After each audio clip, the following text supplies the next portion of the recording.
Welcome back, everybody. Today, I'm going to teach you how to create and track sales goals in HubSpot. Setting up goals in HubSpot helps you monitor your team's performance and keep everyone aligned on what matters most for your business growth. First, open your web browser and navigate to HubSpot.com. Once you're on the homepage, you'll see a login button. If you already have an account, click on it to proceed.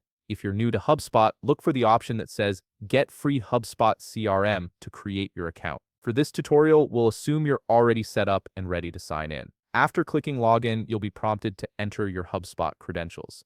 Type in your email address and password, then click the Sign In button. This will take you directly to your HubSpot dashboard, where you'll have access to all the tools and features for managing your sales pipeline. Now let's navigate to where the goals are managed. On the left side of your screen, you'll see the main navigation panel. Hover your cursor over the option labeled Reporting. When you do this, an expanded menu will appear with several choices. Look for the option that says Goals and click on it. This is where all your goal tracking happens, giving you a centralized place to monitor progress. Once you're on the Goals page, direct your attention to the top right corner of the screen.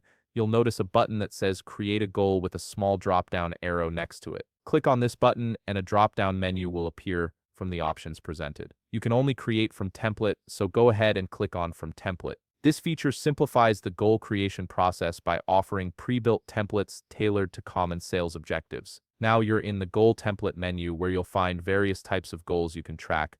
Browse through the available templates to find one that matches your needs. Whether you're tracking revenue targets, deal closures, or lead generation metrics, there's likely a template designed for it. You can click on each template to view its details, which will explain what the goal measures and how it's structured. This helps you understand exactly what you'll be tracking before you commit to setting it up. If you found this video helpful, please leave a like, subscribe, and see you in the next video.